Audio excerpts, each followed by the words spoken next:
You don't have to be Shakespeare to create an email sequence that leaves your audience hanging by your every word. But you do need to be strategic, especially if you want to turn those readers into high-ticket buyers. Today, let's talk about how to create an email sequence.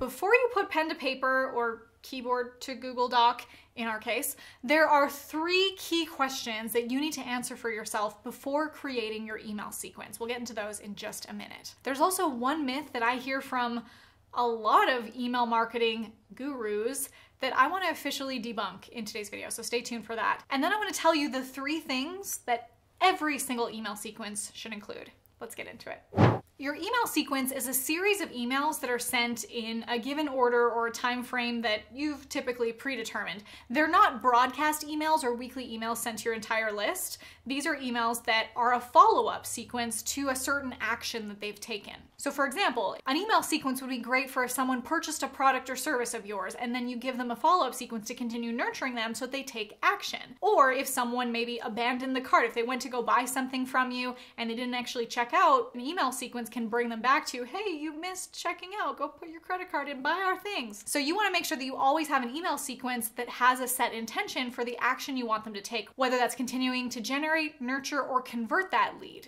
So that leads me into the 3 questions to answer for yourself before creating an email sequence. The first one is, what's the overall goal of the campaign? What are you trying to accomplish with this sequence? What's the intention? If we know that, we can reverse engineer the content of it. Because if you're just going to write random emails, we're not creating content for the sake of content. We want it to lead to a certain outcome. If we know that this person signed up for our program and we want to nurture them so that they get the best result, that then maybe they become a customer in a higher ticket service of ours, or that they've come into your email list interested in a product or service, maybe they've applied for something and they're soon going to get on a phone call with you, you can nurture them before that phone call to give them some information about what the thing is that they're interested in signing up for. The second question is, what is the campaign pitching? Is there something that you're giving them a link to at the end of it? Are you bringing them to your YouTube channel to learn more information and just be nurtured? Or are you actually bringing them through an email sequence to try to upsell them into a different product or service?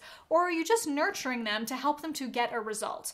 Are you pitching them something to buy or to consume or to just participate in? The third question to ask yourself is, how many days does the campaign go on for? How long should this sequence be? If the intention of this sequence is to get them to buy something, you might need to be aware of when is the cart open and when is the cart closed. For example, maybe you had a webinar on a Monday and you know that the cart closes Friday at midnight. So maybe you have a 4-day email sequence that every day you're reminding them, hey, it closes tomorrow, hey, it closes tonight, hey, it closes in an hour. You need to know how long, how many days that's going to be, and are there days where maybe you send multiple emails. For example, if you have a cart close sequence, maybe, like I said, you have the webinars that's on Monday, cart closes on Friday, that could be 4 days in between, but on the last day, you probably want to send an email in the morning, an email in the evening, and an email when there's an hour left, so you have that kind of countdown, that urgency.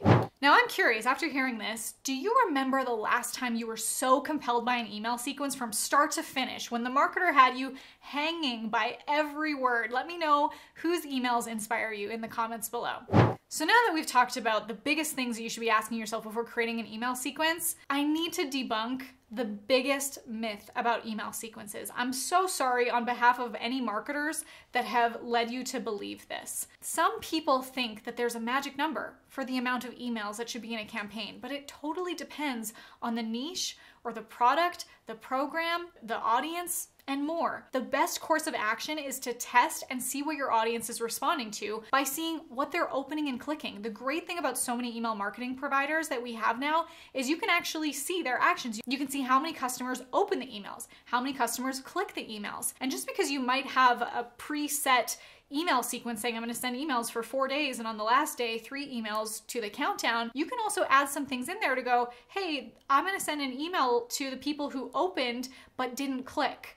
and I'm gonna have a different sequence for those people. There's so many different sequences that you can create based on different triggers. And with that, know that you can always adapt and adjust and optimize your sequence even while you're in it. See what the open rates are when you're sending the emails. Like before the next email goes out in the sequence, go back to the previous one and see what worked well and what didn't. Did people open it but not click? If they opened it, that's a great sign that maybe your subject line caught their attention. If they didn't click, what is it about the messaging that maybe didn't drive them to that call to action?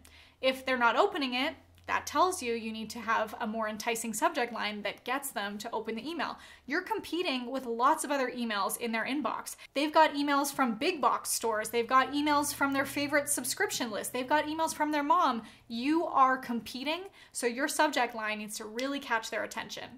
Now, before we get into the 3 things that every email sequence should include, have you subscribed to my YouTube channel yet? If not, now is the time. All you have to do is click that big red button so you can get more content marketing and business acceleration videos delivered straight to your YouTube 5 days a week. Okay, now don't go anywhere, because now we're going to talk about what every email in your sequence should include. If they don't have this, you're not going to reach the people that need to hear from you. They're not going to click and open those emails. So the first thing you need is a hook. The subject line and the first line of your email. That's what's going to intrigue your reader the most to open and then to keep reading. So ask yourself, how can you shift the first line in your emails to add more curiosity and appeal to what your audience wants, or even relate to their pain? And now that I've suggested this, I want you to actually observe your own behavior. Like, go to your inbox and look at the emails that actually capture your attention, that subject line makes you want to open it. Then observe your behavior in, did I actually read through the whole email? Did I skim through it? What kept me reading, or what turned me away? And now think the same for your own emails, that people have a lot of distractions, they have a lot on their to-do list, and your email might be really important, but it's really important for you to hook them in.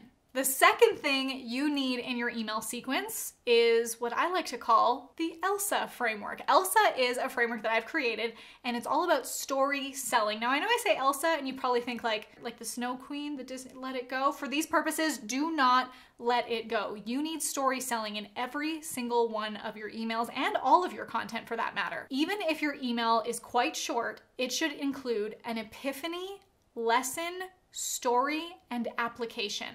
So when you use this acronym ELSA, it's going to create this story that keeps your audience engaged, intrigued, and drives them through to that strong call to action.